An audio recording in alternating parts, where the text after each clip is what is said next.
I chose maths because I've always really enjoyed it. I had inspirational teachers.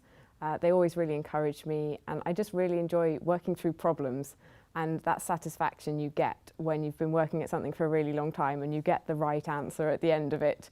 I also quite like that maths is often very black and white, so you can say, right, that's it, that's the end of the question, whereas I know some subjects are more sort of grey areas. So I think that's the side I really enjoy of it. So there's three main types we're taught in maths. We have lectures, which tend to be the entire course all in one room. You're taught from the front.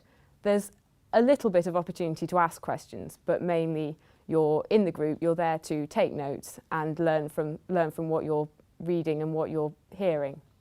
And then we have seminars, which are quite similar in maths. I know some subjects there'll be smaller groups.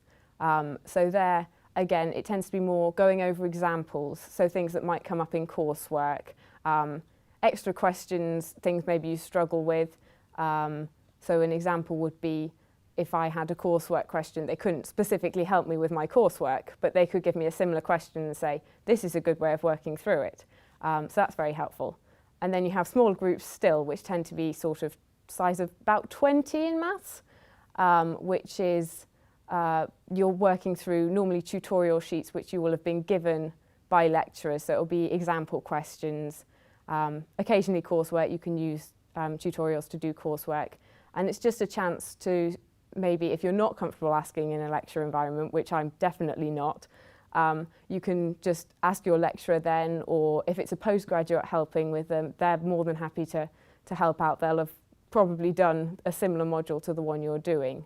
So that's incredibly helpful. And friends as well. I mean, you'll tend to be in a tutorial group with people you know quite well, especially as you go further on your course. Lecturers are more than happy for you to ask your friends and to work together. As long as you can show you've produced your own work at the end of it, then certainly use tutorials for that. It's not as strict. Lectures, you listen. Tutorials, you can talk more. So that's really helpful. Further maths isn't always a course requirement, and if your school doesn't offer it, that's fine. If you want to do a maths degree and you don't have the opportunity to do further maths, that's absolutely fine. If you do have the opportunity to do it, I would say do it if you can, even if it's only to AS level, because at the end of the day, you will be taught everything you need to know for your university exams. They're not going to expect you to suddenly have knowledge that you've never been taught, but it will give you a very helpful boost if you've got that in there as well. One thing to definitely remember is that it's important not to just memorise what you think is going to come up in the exam.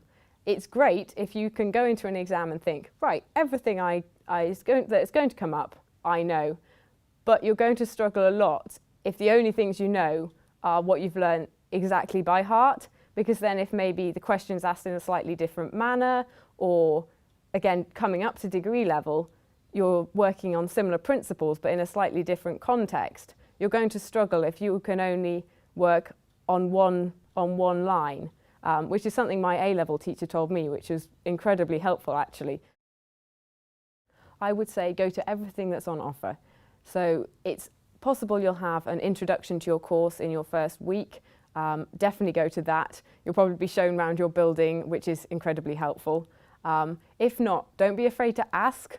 No one is going to look down at you because you can't find your lecture hall. So definitely remember that everyone is in the same boat in that situation.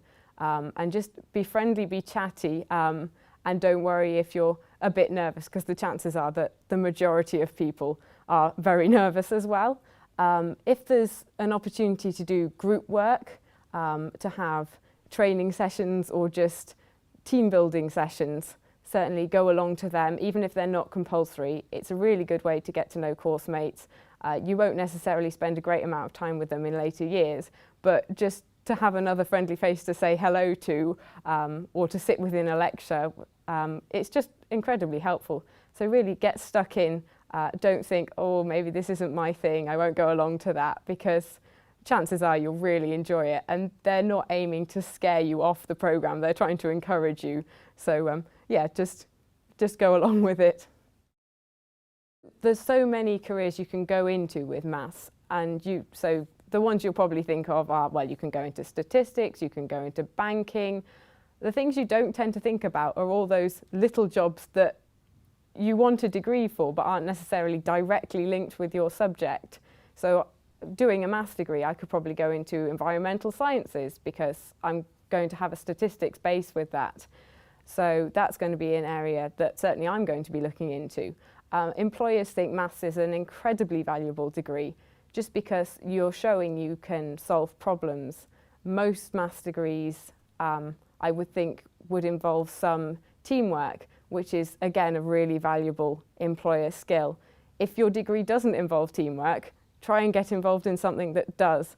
It looks incredibly good on your CV if you can say, I've been involved with this. Even if you weren't a team leader, people value team members. It's good to show that you're happy working with other people, maybe people you wouldn't normally choose to work with. And it's great fun as well. You'll just meet loads of new people. So again, just get involved with what you can and enjoy your time.